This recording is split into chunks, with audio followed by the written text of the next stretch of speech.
parce que ma pratique de la moto a changé, mais ça c'est pas la question. Dès que je commence à rentrer, enfin pas avec ça, parce que j'avais un Z1000 là, qui marchait relativement bien, que j'ai vendu il n'y a pas longtemps, et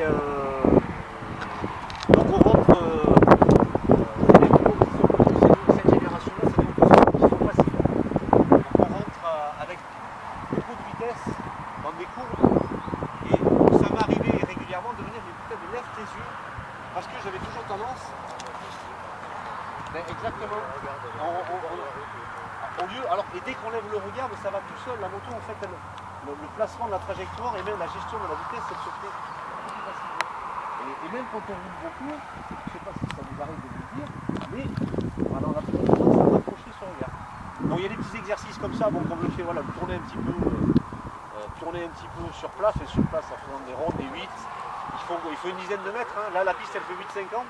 Je pense que la plupart des motos sont là, elles passent sur la partie bitume, hein, la partie individuelle. Normalement, elles courent sur les 8,50 m. Donc, c'est des petits exercices simples. Après, c'est toujours faire attention à sa position.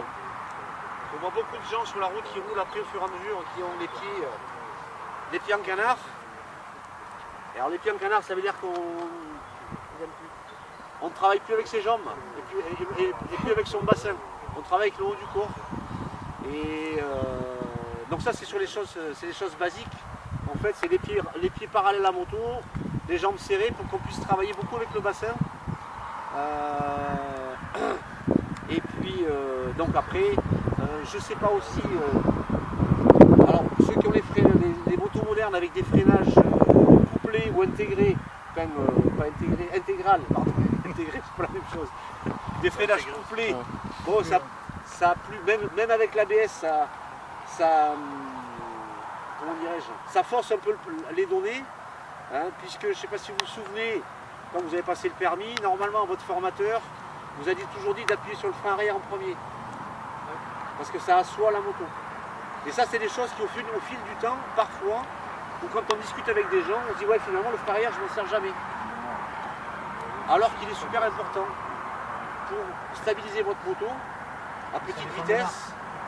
Ça dépend des marques. Ceux qui sont habitués au couplage, il y a des marques où le couplage est avec le frein avant, et des marques où le couplage est avec le frein arrière. Bon, il est avec le frein arrière sur Honda. Sur Honda, ouais. Sur BM, il est avec le frein avant, c'est ça. C'est l'arrière. Kawa, c'est l'arrière aussi. Il n'est pas couplé. D'ailleurs, c'est plus intelligent de le mettre avec l'arrière. L'arrière, il fait que l'arrière. Ah ouais, d'accord. C'est bien, au contraire. Oui. Parce que moi, c'est souvent, il y a des fois où je parle de stabilisation de la moto. Par exemple, il y a des fois où je rentre, enfin, pas en roulant, mais en circulation en ville ou des choses comme ça.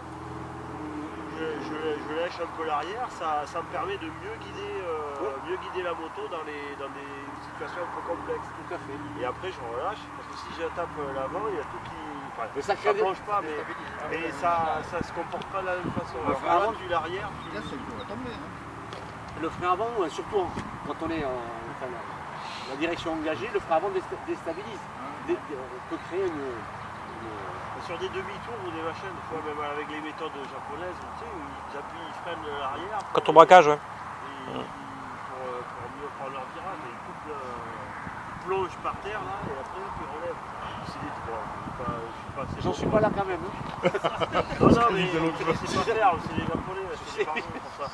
Mais jamais essayé, mais ça explique que ça a une utilité le frein arrière. Ah oui, mais le frein arrière, s'il est là, c'est qu'il a son intérêt, hein, de toute façon. Alors pour nous sur la route, puisqu'apparemment sur circuit, quand les pilotes disent qu'ils n'utilisent jamais, sauf à l'accélération.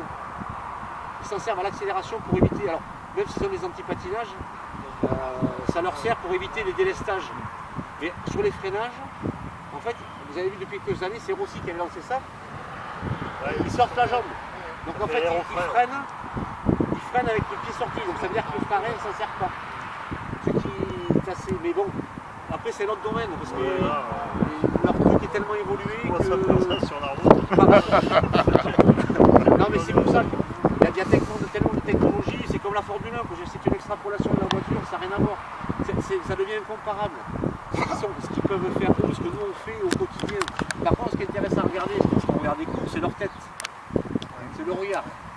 quand ils sont dans un virage, où est-ce qu'ils ont eux, avec l'entraînement, la capacité qu'ils ont à... Et ce que je trouve extraordinaire par rapport à ça, c'est quand ils se suivent. Parce que nous, quand on se